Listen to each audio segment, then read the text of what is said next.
The Lord. प्रभु का धन्यवाद आज सुंदर दिन के लिए। परमेश्वर के दास से बहुत कुछ सीखा और आशीष पाई। किसने सीखा, किसने नहीं सीखा?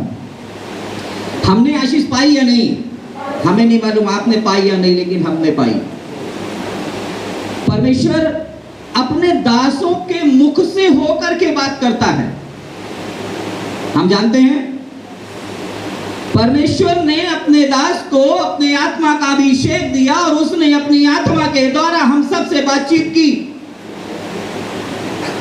कितने लोग ये चाहते हैं कि ये भवन पूरा का पूरा जितनी चेयर है और नीचे ये दरिया है सब भर जाए। Praise the Lord. और ये भरेगा तब जब हम सब मिल करके इस भवन के लिए प्रार्थना करेंगे और हम खुद पहले आना शुरू करेंगे और अपने साथ किसी एक व्यक्ति को लाना शुरू करेंगे। भवन खाली रहेगा कि भरेगा? और उसके बाद जो देर से आएगा वो कहां बैठेगा? बोलिए कहां बैठेगा? प्रियो जगह ही नहीं रहेगी, बैठेगा कहां?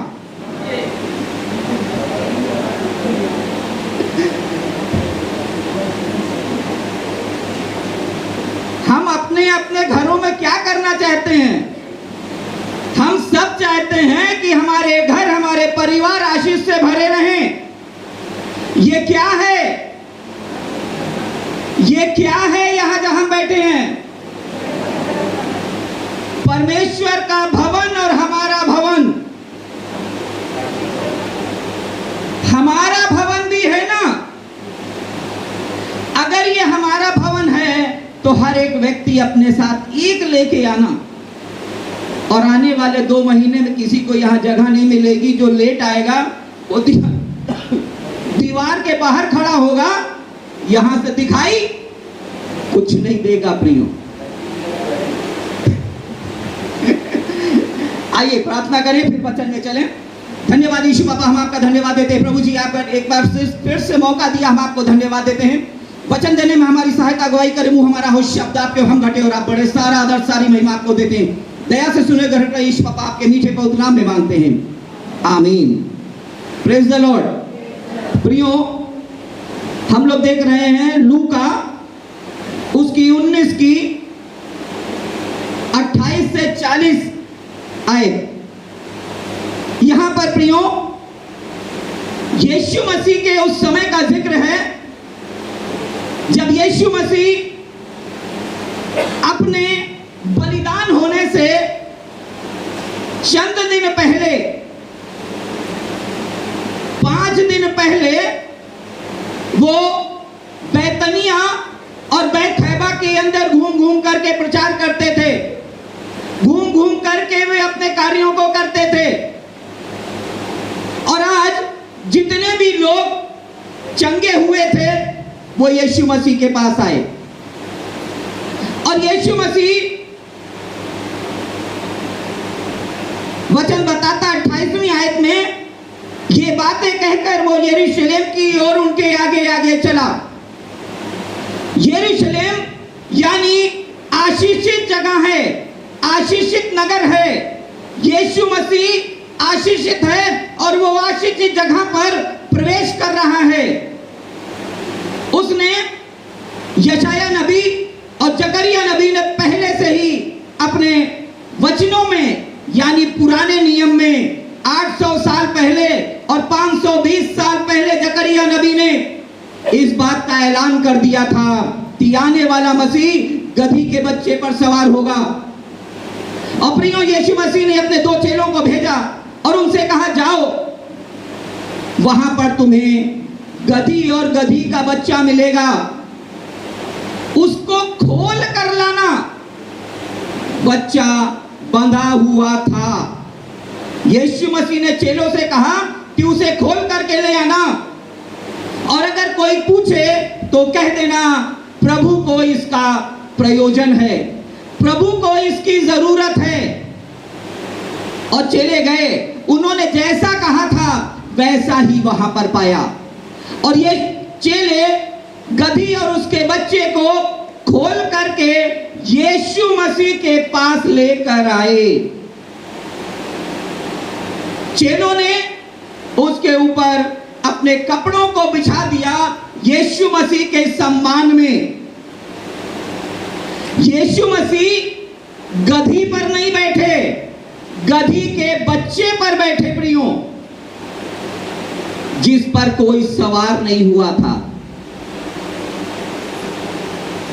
अगर हम निर्गमन 34:19-20 में देखें,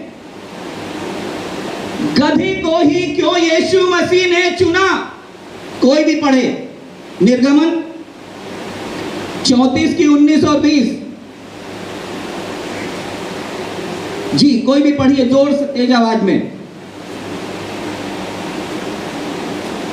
हर एक पहलौठा मेरा है, और क्या बछड़ा क्या मेमना तेरे पशुओं में से जो नर पहलौठे हो वो सब के सब मेरे ही हैं, सब मेरे हैं। गधी के पहलौठे के बदले मेमना देकर उसको छुड़ाना, यानी यीशु मसीह की व्यवस्था के अंदर, व्यवस्था जो शरीयत मूसा नबी को दी गई थी, उसमें गधे का जिक्र कहीं नहीं था, गधे का बलिदान कहीं नहीं मांगा गया, बाकी सारी चीजों का बलिदान मांगा गया। और यीशु मसीह ने यहां पर आकर के अपनी सवारी के लिए गधे को चुना और उस पर सवार हुआ, और उस पर सवार होकर के उसने गधी के बच्चे को भी अपनी शरीयत में शामिल किया। प्रियो, बच्चा जो कि बाइबल भी बताती है बालकों को मेरे पास आने दो, और यहां भी यीशु मसीह ने बच्चे को चुना। जो लोग प्रभु के द्वारा चंगे हुए थे, जो लोग छुटकारा पाया था, जिन्होंने जीवन पाया था, वो उस भीड़ के अंदर शामिल थे। और ये भीड़ होशन्ना के नारे लगा रही थी, और यीशु मसीह के आगे यीशु मसीह गधी के बच्चे पर सवार थे, और भीड़ नारे लगा रही थी, होशन्ना होशन्ना दाऊद के संतान की होशन्ना, जो अभी हम लोगों ने किया। प्रियो, चल रहा था गधा और गधी पे बैठा था यीशु मसीह। सम्मान किसका हो रहा था? गधे का। सम्मान गधे का हो रहा था। गधा फूला नहीं समा रहा था कि आज तो मेरी किस्मत ही बदल गई, यीशु मसीह ने मुझे अपने लिए चुन लिया। यीशु मसीह जब बैठे तब उस गधे के जीवन में परिवर्तन आया।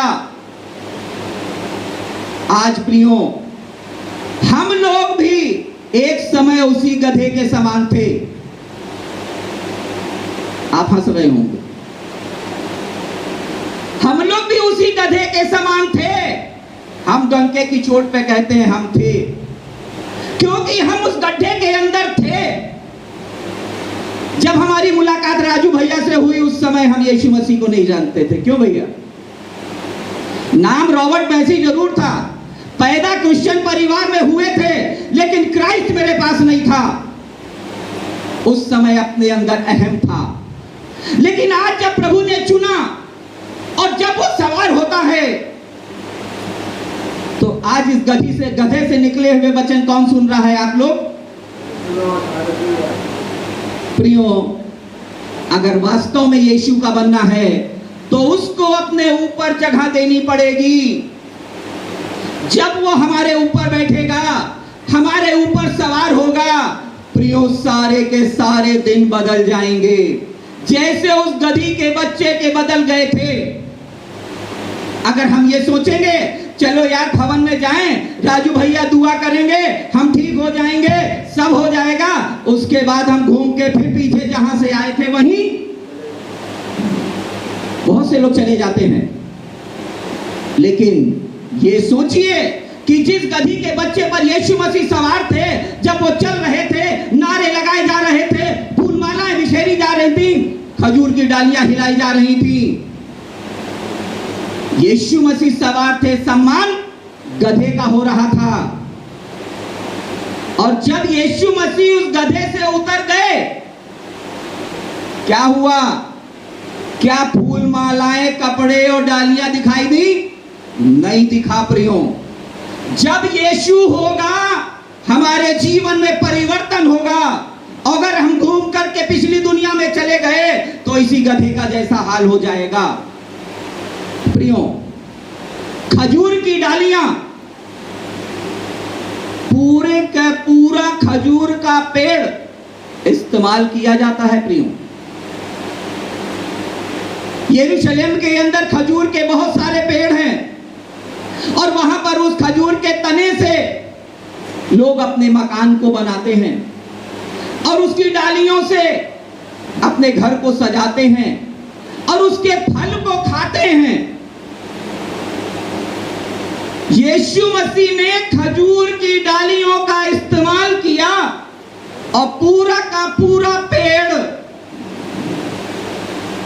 इंसानों के काम में आता है, इस्तेमाल किया जाता है। और प्रियो, क्या हम ये जानते हैं कि खजूर की डालियां इसी संसार में नहीं, स्वर्ग में भी इस्तेमाल की जाती हैं, एक बड़े झुंड के साथ। प्रकाशित वाक्य में देखें प्रियो, एक आयत है बस, प्रकाशित वाक्य 7 की 9 और 10 देखिए क्या कहता है।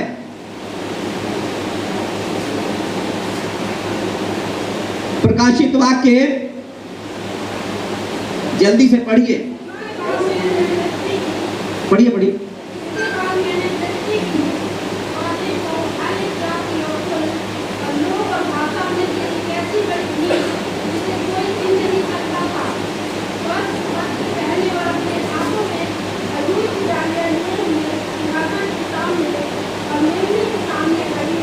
जी,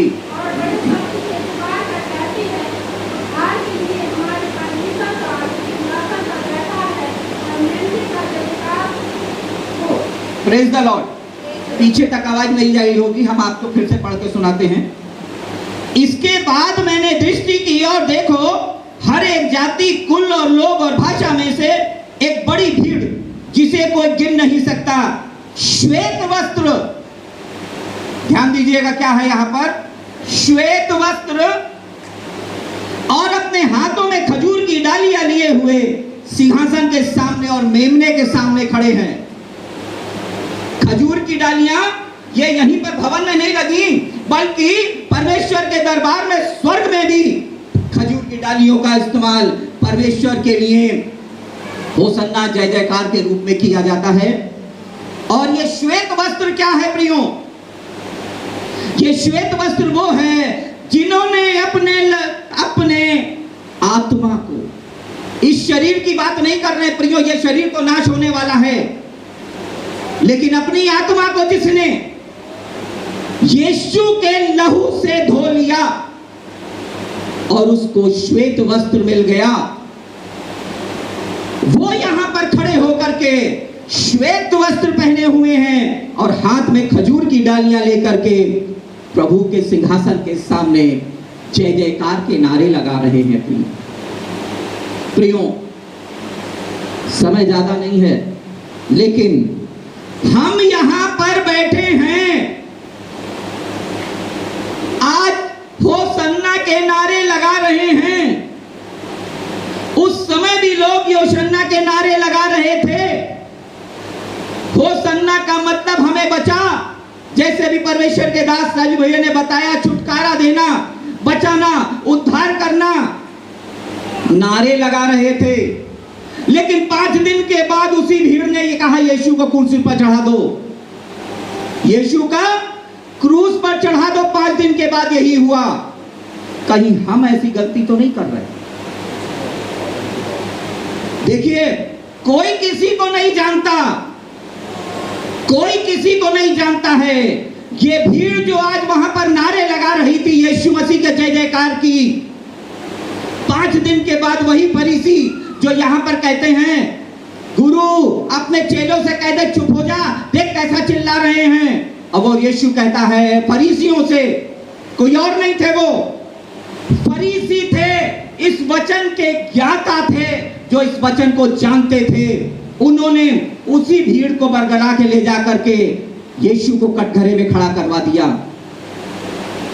कहीं हम ऐसा तो नहीं कर रहे हैं कि आज हम अपने कर्मों से, अपने कार्यों से यीशु को फिर से क्रूस पर चढ़ा रहे हैं। प्रियो, बिना श्वेत वस्त्र पहने हम में से कोई भी उसके दरबार में नहीं जा सकता। आपने अभी प्रकाशित वाक्य में साफ देख लिया। अगर नहीं सुनाई दिया है तो घर जाके 7 की 9 और 10 प्रकाशित वाक्य 7 की 9 और 10 अध्याय को 9 और 10 आयत को पढ़ लीजिएगा, आपको श्वेत वस्त्र मिलेगा। यहां पर बैठने से पहले सोच लीजिए कि आपको जाना कहां है।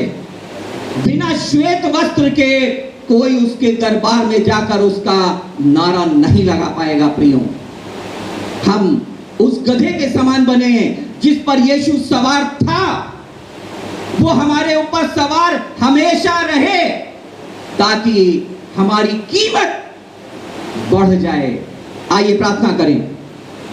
धन्यवाद यीशु राजा, हम आपका धन्यवाद देते हैं। प्रभु जी, आपने वचन देने में सहायता मदद की, हम आपका धन्यवाद देते हैं। प्रार्थना करते हैं प्रभु जी, यहां पर बैठे एक एक हृदय को आपके चरणों में लेकर के आते हैं। यीशु पापा, एक एक हृदय को आपके चरणों में लेकर के आते हैं, पूरी रीति से छुटकारे की मांग करते हैं, प्रार्थना करते हैं। प्रभु जी, इनके हृदय के अंदर क्या है हम नहीं जानते। प्रभु जी, ये क्या करते हैं हम नहीं जानते, लेकिन आप सब कुछ जानते हैं। प्रभु जी, एक एक व्यक्ति जो यहां पर आया है प्रभु जी, वो सिर्फ चंगाई के लिए आया है, शारीरिक चंगाई के लिए आया है या अपनी आत्मिक चंगाई के लिए आया है, या उसने आत्मिक चंगाई के साथ साथ श्वेत वस्त्र धारण करने की वाचा बांधी है। प्रभु जी, प्रार्थना करते हैं आप सब कुछ